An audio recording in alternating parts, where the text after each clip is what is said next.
I've been a watchdog, serving my master Gabriel from behind bars for 3 years. I've also loved him for 11 years. Before I went to prison, he publicly announced in front of his subordinates that he was getting married. The bride-to-be was a prestigious, admired heiress from a high-ranking family. I toasted him one last time, and from then on, the high walls of prison took away my freedom and ground down my obsession. Later, in prison, I developed feelings for someone else and pleaded with Gabriel to spare his life. Gabriel, with reddened eyes, asked me, why should he take my place in your heart? 01. Have you thought it through? Are you willing to take the fall for him? The old master picked up a cup of tea and sat across from me, speaking slowly. His tone made it feel like I still had a choice. Make sure you've thought it through. I idly twirled the pen in my hand, crossing my legs, trying to appear relaxed. As if this was just routine work, trivial tasks for Gabriel, rather than giving up my freedom and diving into the depths of prison for him. Short term, 3 years. Long term, 7.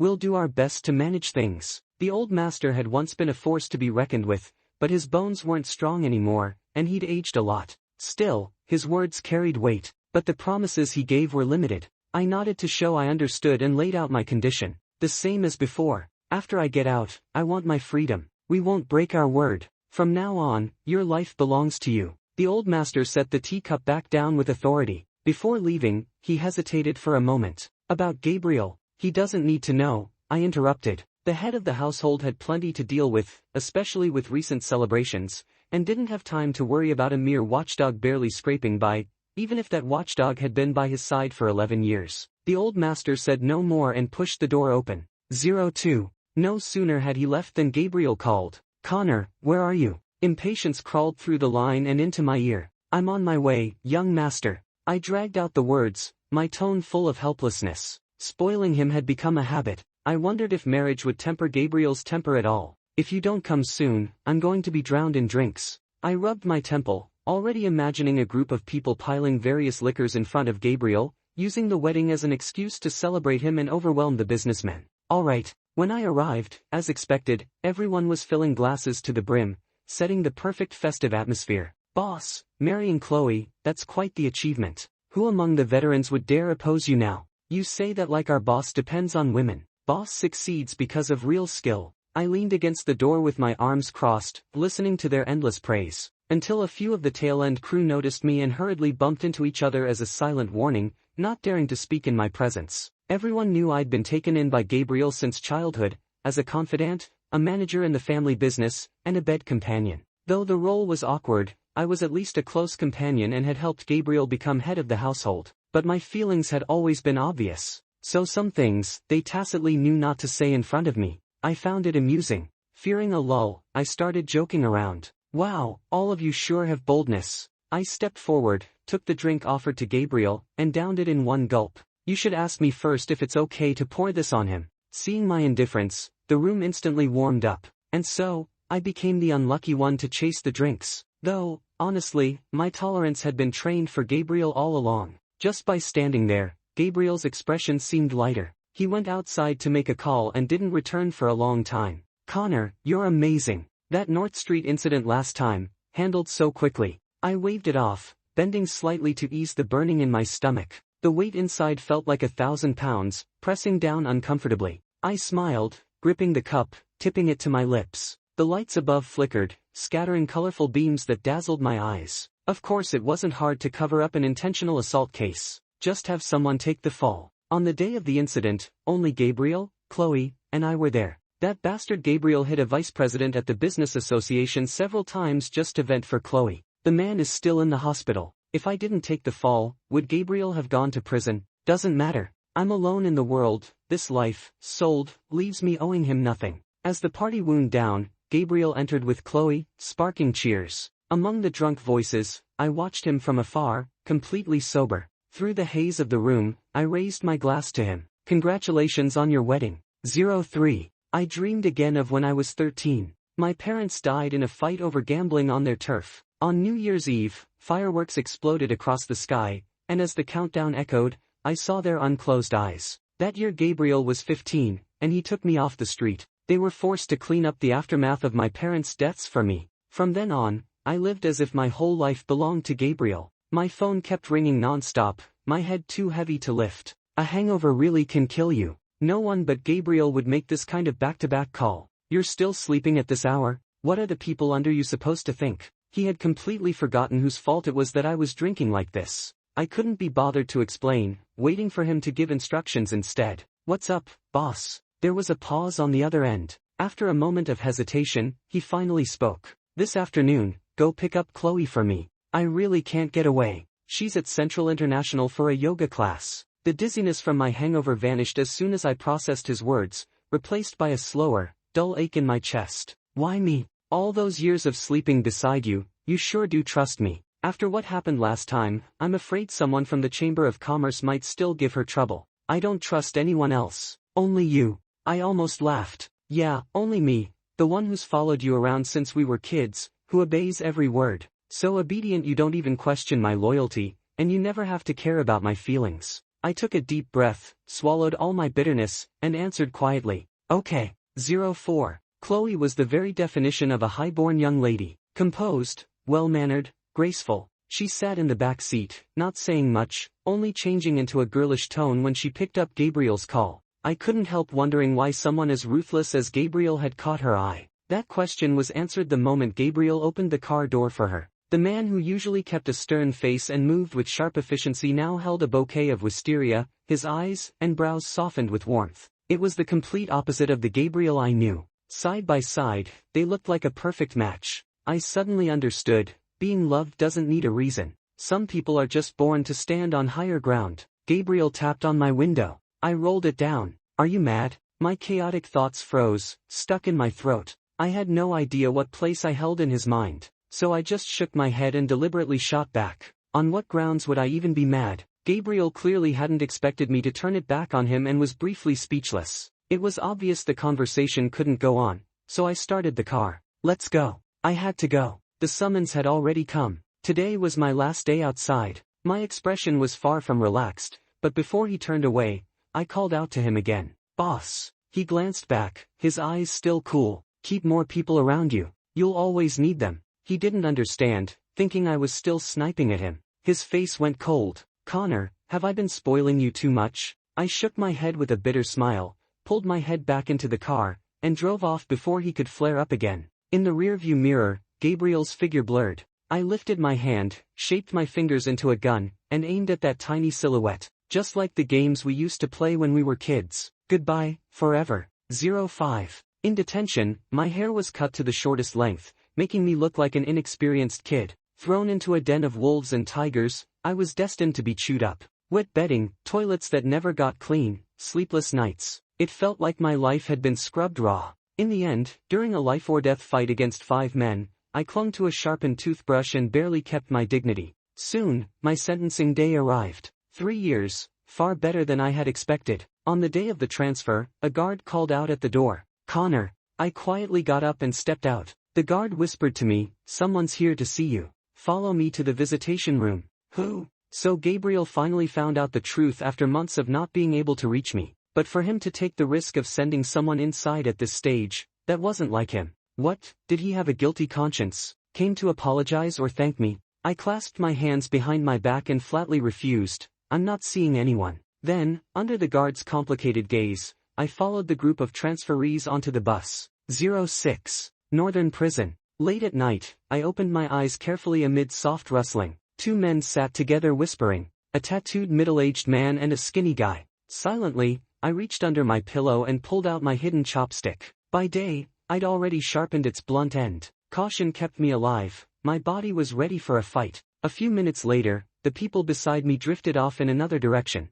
Today, a new inmate had been assigned here, a young man about my age. Quiet, self-contained. Even the prison uniform couldn't hide the chill in his bones. It was as if none of this concerned him. You'd think he was rebellious, but you'd see he strictly followed the rules. Clearly, he was their target tonight. I stayed silent, lying down. Soon the muffled sounds of struggle began. In the darkness, I saw the skinny one pull a thick blanket over the young man's face, tightening it. The middle-aged man used his weight to pin down his arms and legs. Together, they attacked the sleeping boy. His breath was cut off, muffled gasps rose from under the blanket. I tossed and turned. After several failed attempts to break free, the young man was suffocating, about to lose strength. They were trying to force him to beg. The sound of their bullying laughter rang in my ears. I stopped turning, shut my eyes, then opened them again. Finally, I leapt up, gripped my only weapon, and lunged at the skinny man from behind. I drove the sharpened tip of the chopstick into his shoulder blade.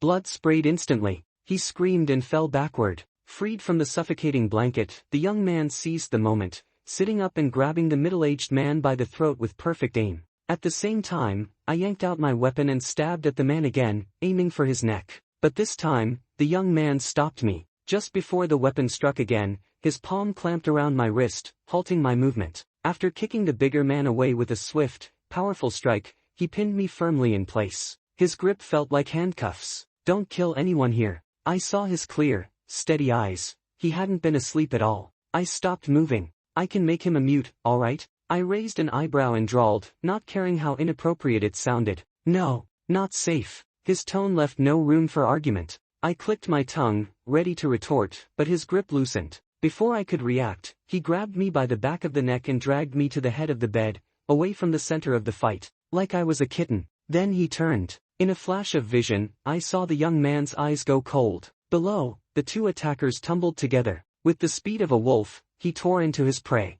His fists were iron, pounding their flesh. The dull thuds landed like slow, heavy drumbeats, until the sound of begging filled the room. "There won't be a next time." He swept his gaze over the two men, his warning laced with real menace. The kind that made your ears tingle. 07. The next day, a prison guard stood in the room, his face pale and hard. In his hand was that sharpened chopstick. "Whose is this?" he demanded. The young man and I were standing in the corner. We spoke at the same time. "Mine." One of us said it carelessly, the other, lightly. "Whose is it, really?" The guard barked again. "I said it's mine," I answered. The young man stepped forward, moving sideways to block me from view. From the way he looked back at me, it was clear he wanted me to stay silent. The guard's expression flickered, helplessness, then hesitation. He paused, then took the young man away. Griffin spent 3 days and nights in solitary. During those 3 days, I finally learned his name, Griffin. 3 days later, I was sitting against the wall,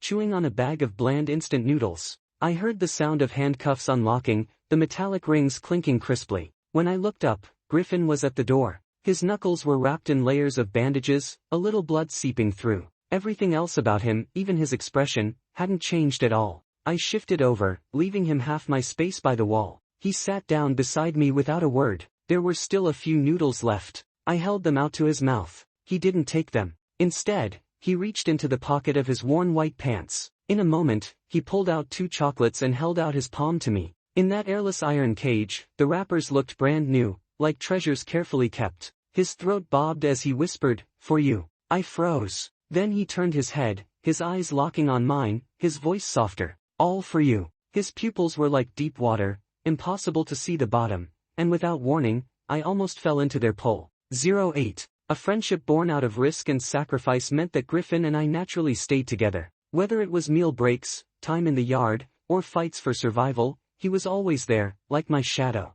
Our unspoken understanding grew like wild vines. In truth, Griffin was far more capable than me. His fists, and that reckless courage of his, counted for everything here. Sometimes, waking up in the middle of the night, I'd see him sitting with his head down, not asleep at all. He had become my guard, my fortress. I'd pull the thin blanket over his shoulders, letting my body warmth pass to him. We were like caged animals, leaning on each other just to survive. 09. During yard time, a guard waved me over from a distance, and I instantly understood. Gabriel was here again. It was his 5th visit, more frequent than I'd expected. Each time before, the guards had brought him my answer loud and clear. He refuses the visit. Beside me, Griffin silently kicked at the freshly planted grass. I hesitated for a long moment, then made the opposite choice. After months apart, Gabriel had lost a lot of weight. The black iron mesh and thick glass separated us. My handcuffs limited my movements as I picked up the receiver and looked at him. "What do you want?" Just 2 words, but my tone was distant. I saw Gabriel's eyes redden. "Why didn't you talk to me about something this important?" He still carried that same arrogant air, even knowing he'd wronged me. His head was held high, not a trace of self-pity. "Gabriel." For the first time, I called his name simply and directly. When he looked at me, I smiled openly. This is the only way it could be handled. Growing up under their protection, this is what I should do. I've owed you from the start, haven't I? It was the truth, and also my way of drawing a line. But the moment I said it, I could feel his anger across the glass. Connor. His palm pressed tightly against the yellowed glass, his brow furrowed. But he couldn't reach me, and his anger had nowhere to go. You think after 3 years I'd really let you go? I sat calmly, eyes full of resignation. He sneered, no, you were born to stay by my side. No one has the right to give you freedom. You're not going anywhere. A flicker of irritation crossed my chest, but I forced it down. I refused to let his outbursts sway me. I refused to pay for his emotions again. Finally, I lowered my gaze, said nothing, put down the receiver, and stood to leave. Gabriel began pounding the glass wildly, his frustration unspent. The guards stepped in to restrain him. As the door to the visiting room shut behind me, I saw him thrown to the side. No longer the man he once was, his eyes holding a pain I couldn't decipher. 10. From that day on, Gabriel came to visit once a month, without fail. I never agreed to see him again. As the days grew calmer and I occasionally spotted familiar faces in the prison, I knew he'd planted people here. On sunny days, Griffin would choose a quiet spot to sit in the sun. Bored? For the first time I asked him, what are you in for? Griffin lifted his eyelids slightly. Financial crimes. True or not, it sounded far more elite than my own reasons for being here. Doesn't your family come to visit? I studied him closely. Something about that quiet yet unyielding energy of his didn't feel like it came from an ordinary background. After a moment of silence, his eyes turned to me, serious. My mom's dead. His pupils were dark, like polished stone. I didn't press further. He reached over and brushed my hair lightly, unconcerned. Come on, let's go back. In the cell, he had instant noodles he'd borrowed from somewhere else. I'd been craving them for days, relying on his secret stash. I smiled, watching his tall frame stretch endlessly under the sunlight. And for a moment, I thought, maybe staying quietly by his side wasn't such a bad thing after all. 11. Time moved like a creature with legs, sneaking away as the tamed days behind high walls passed by. Griffin was released 6 months before me. On the night he left, everything was silent. He lay on his back beside me, staring at the ceiling. It was the dampest season, moisture streaked down the cement walls. My hand rested casually to the side, only inches from him. I don't know how long it was before his warm palm covered my wrist, then my hand, then my fingers. Griffin wrapped my hand in his. Connor, wait for me. It was a sentence without beginning or end, but I understood instantly. I smiled softly. Okay. Then came his gentle, airtight kiss. I didn't pull away, letting him cross the line I usually kept. During the next half year, I read, wrote, and calmed my mind as if I'd been given a new life. But on the day I got out, Griffin wasn't there. Instead, Gabriel was. Almost the moment I stepped out of the prison gate, I saw Gabriel standing there with a group of men lined up behind him. If it had been 3 years ago, maybe I would have enjoyed the display. Now, I wanted to turn and go back inside. At least it was quiet there. Guess my reformed face was a little too obvious. Gabriel looked displeased. Seeing me makes you that unhappy? It does, I said flatly, turning toward the street. With just a glance from Gabriel, 2 men stepped forward and seized me. Gabriel, what's the meaning of this? Back then, the old man promised me, once you were out. Before he could finish, his hand clamped down hard on my shoulder. Prison food had left me thin, all bone, and his grip made cold sweat break out easily. Connor, Gabriel hissed through his teeth. I told you long ago, your freedom is mine to decide. All these years inside, you've forgotten every word I said, haven't you? He stepped closer. When I looked up, I saw in his pupils a near-mad confidence. And suddenly, I remembered being very small, catching a rabbit, feeding it carrots in my room. Gabriel had found out, lifted it by the ears, and sent it to the kitchen. That night, it was on my dinner table. I had never understood where his strange possessiveness over me came from. Now I realized, I was nothing but a toy to him, one he wouldn't treat gently anymore, but still couldn't throw away. Especially since I was a toy that could feel. And the next second proved me right. If life inside was so comfortable, and you were so unwilling to see me, then I'll let you see someone you do want to see. My pupils shrank instantly. Gabriel was smiling like a demon crawling out of the depths. 12. In the basement, I saw Griffin crouched in a dark corner. His hair was a little longer, a few strands falling across a still bleeding cut on his forehead. Almost as soon as the door opened, his dark eyes locked on me, like an eagle's, unyielding and alert. But the instant he saw me, all his aggression faded. I was about to step forward when Gabriel caught my hand, dragging me back into his arms and holding me from behind. He bit lightly at my ear. Connor, you really don't listen. Do you think I'd kill him? I knew he might. This was his punishment for my 3 years of absence. His punishment for my attempt to forget him. For people like him, making that nobody with a record disappear was 10 times easier than framing someone for a crime. And I knew Griffin wasn't afraid of death, but I was. In that moment, I realized he'd found my weakness again. My breathing turned ragged. In a heartbeat, I gave in. Let him go. I thought my voice sounded dead, but as soon as the words left my mouth, I realized I was shaking. The freedom I thought I'd gained had been nothing but a dream. Gabriel didn't move. Boss, let him go. I'll do whatever you want. I forced down my panic, lowering myself, bargaining away my pride. Please. Across the room, Griffin shook his head at me, slow and gentle. My eyes and nose burned. Then Gabriel gripped my chin, slammed me back against the wall. My skull hit the concrete. When my vision refocused, all I saw was Gabriel leaning in. He wouldn't let me look at Griffin. His eyes were redder than I'd ever seen. Is he that important to you?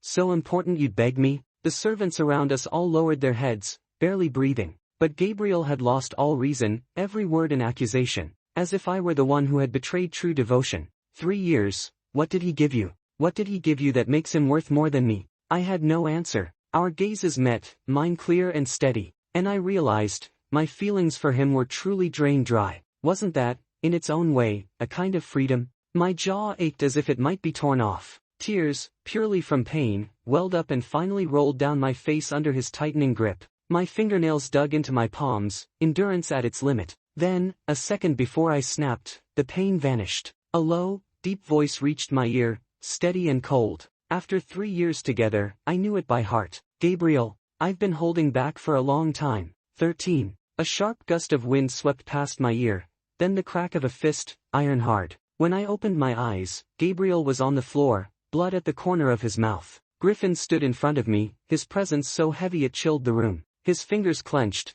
in his grip they became deadly weapons. How? Wasn't he supposed to be too weak to stand? Whispers of fear rippled through the onlookers. Apparently, Griffin had beaten them all before this. Gabriel spat blood, glaring as if he could tear Griffin apart. Good act, he sneered. Let's see how much fight you really have. At his signal, the men closed in on Griffin layer by layer. Griffin spun, dropping 2 in a single motion. He darted behind the crowd, breaking their formation instantly. 3 came at him from the same angle. He stepped straight in, elbow to one man's back, fist to another's ribs. They crashed into each other. The mob kept coming, but every one of Griffin's blows hit hard enough to keep them down. His frame was all iron and coiled muscle, his eyes still fierce. The metallic scent of blood spread in the air. He lifted the last man off the ground, nearly lost in a red haze. I could almost see that man's skull shattering when he hit the floor. Terrified, I whispered, "Stop." Griffin froze. The man he held looked seconds away from wetting himself.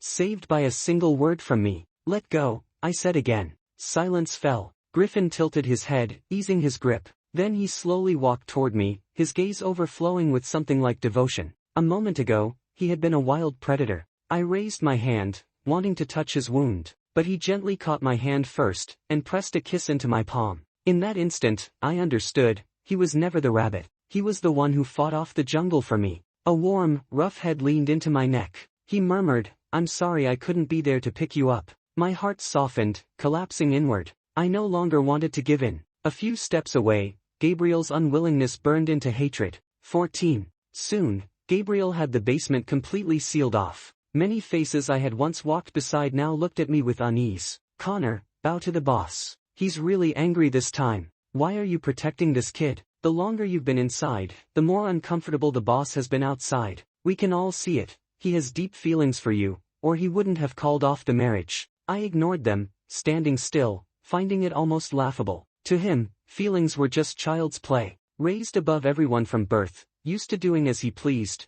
What depth of love could there be? Griffin remained expressionless, leaning against the wall, as if conserving energy for the next round. Because of me, he was dragged into a fight that had nothing to do with him. And very possibly, he could have died here. But I also knew there was no turning back now. Side by side again, Griffin and I moved with seamless coordination, backs covering each other. Yet, just the two of us, facing power and authority, we were still utterly isolated. This time, no matter how hard we fought, we couldn't carve a path through the bloodied chaos. I saw Gabriel nodding as he slowly produced a tiny handgun. He aimed it at Griffin, chambering a bullet manually. "Connor, look, you made the wrong choice." I crawled forward desperately, trying to reach Griffin before the bullet could, but I was utterly exhausted. Griffin's body was rigid as a pine tree. Before the gun fired, the basement door was smashed open. More people poured in, aggressive and unstoppable. I heard a firm, aged voice from afar, daring enough to step over me. This leader of the Wren family has guts.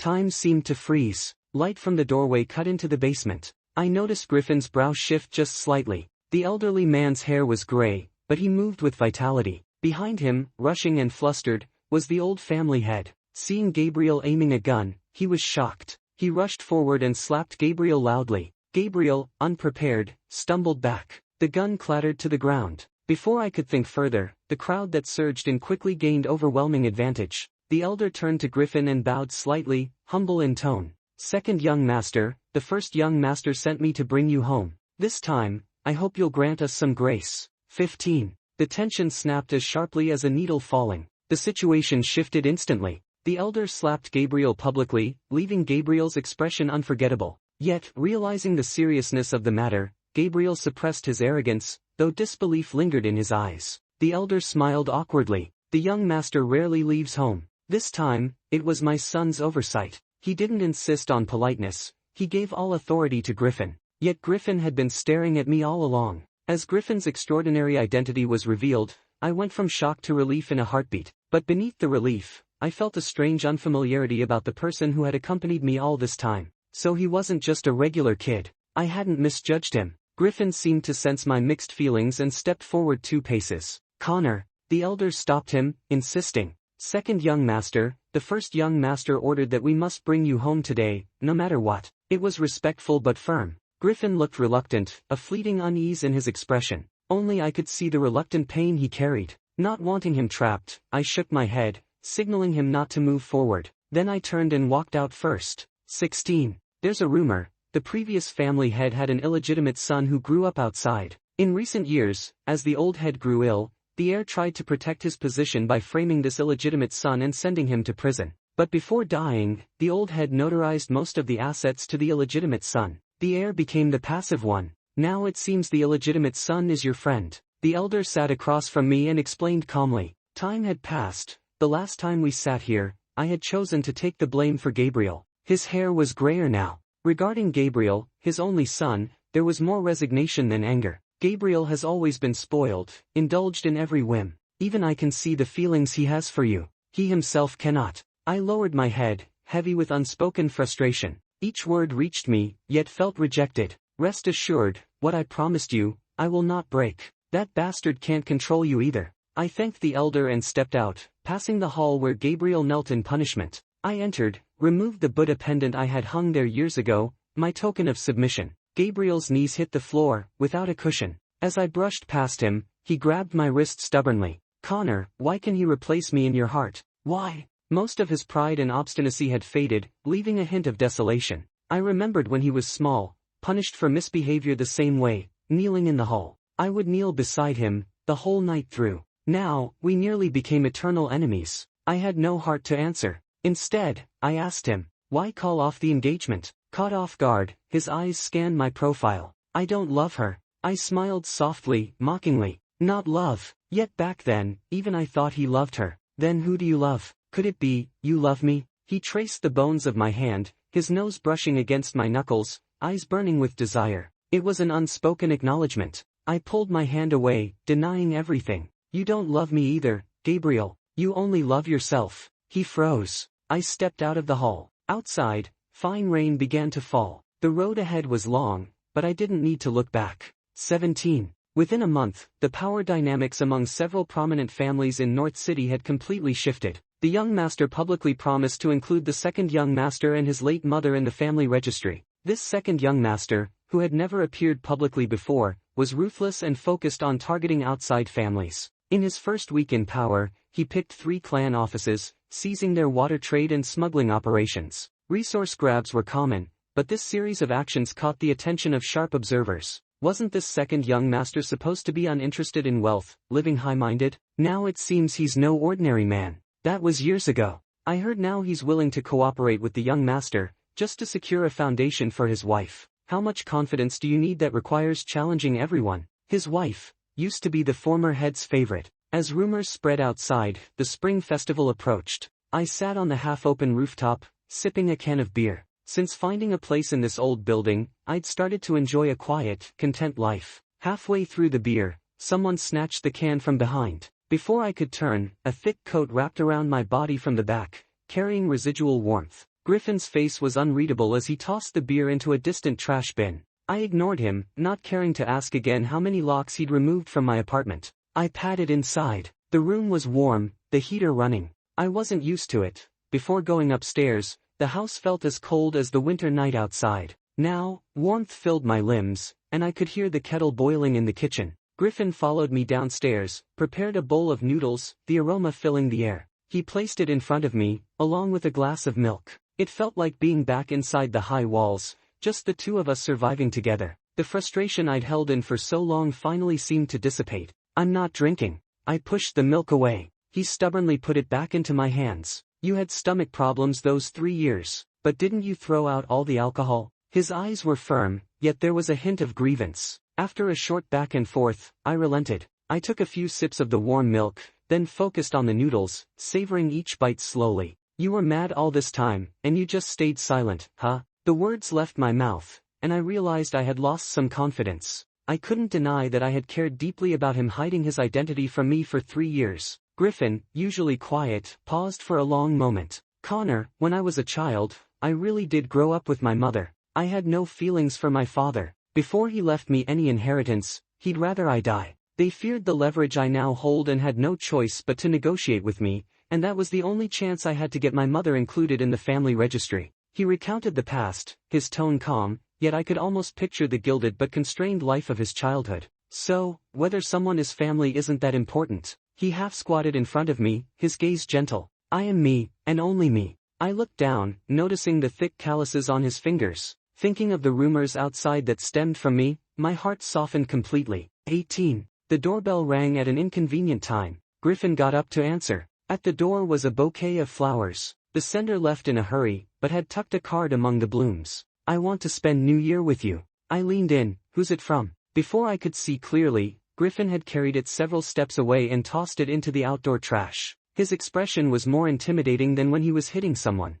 He turned back and pulled me inside, slamming the door. The little violent dog who had been subdued in this house for almost a month finally planted himself on the sofa, arms crossed. I continued eating my noodles, pretending not to notice. "Have you known each other for over 10 years? I asked, my voice low, forced. "Not just that. Gabriel has watched me grow up," I said, putting on a serious facade. Griffin stayed silent. Within a few meters, the air felt heavy. I grabbed a bottle of vinegar from the table and poured some into my bowl. "Tastes a bit sour," I muttered. He still said nothing. I poked the noodles with my chopsticks. "Griffin." Reluctantly, he raised his head, the look of stubbornness on his face making me want to grin. I said seriously, though I couldn't hide my smile. "I hate flowers the most. Not the flowers themselves, they were fine, but the sender." As the tension released, I noticed a small smile tug at the corner of Griffin's lips. 19. On New Year's Day, I woke early. It was my first true holiday since being released. Griffin messaged me, saying he'd come to celebrate in the evening. I cleaned the apartment from top to bottom, prepared ingredients, and waited for him to cook. Through the window, I noticed children by the nearby lotus pond setting lanterns afloat. The winter night was dark, and the dim yellow light barely lingered. I seized the moment and went down to the pond. The lantern was handed to me by a child, and just as I was about to write on it, my phone rang. I had long since deleted the number, but old habits die hard. After a brief pause, I answered. "Hello?" The stone bridge was adorned with lanterns, giving off a traditional, vintage feel. Children ran by, cheering. "Connor." From both the stairs below and the phone, the voice was the same. I looked up and saw Gabriel standing a short distance away. Only dozens of steps separated us. "I have something I want to tell you." He looked serious, but the dim light obscured his expression. Children's laughter filled the air, and celebrations had started without my noticing. Suddenly, bright fireworks shot into the sky before my eyes. "Connor, I like you, An explosion of color erupted, dazzling and blinding. I froze. Childhood memories rushed back. I almost ran, but my mind was muddled by the bursts of light. Just before the next firework exploded, I hunched my back. A pair of hands covered my ears from behind. They muffled the sound and created a fortress around me. Inside that fortress, I lifted my head and saw the light reflected in Griffin's eyes. He pressed his lips to my forehead, signaling me to look up. The explosion sounded softer, and I no longer felt fear. The night turned to day with each firework, the sky bursting with color. It was the first time I'd ever truly seen fireworks since my parents passed. My phone had already fallen to the ground. After a display of fireworks, I heard Griffin say, "Connor, don't be afraid. From now on, you never have to be afraid again. I'll give you the greatest confidence." Every word was clear, every word commanding. Tears blurred my face. As I threw myself into his arms, in the corner of my vision, Gabriel appeared distant and desolate, like a leaf caught in the winter wind. I didn't care. I only knew I was finally embracing my eternity in the winter night. 20. Connor, tonight, can I not leave? From now on, you never have to leave. To love is to be greedy, yet to love is also to give selflessly. In the old building, I clung to Griffin's obsidian-like eyes. We whispered to each other softly, "Happy New Year."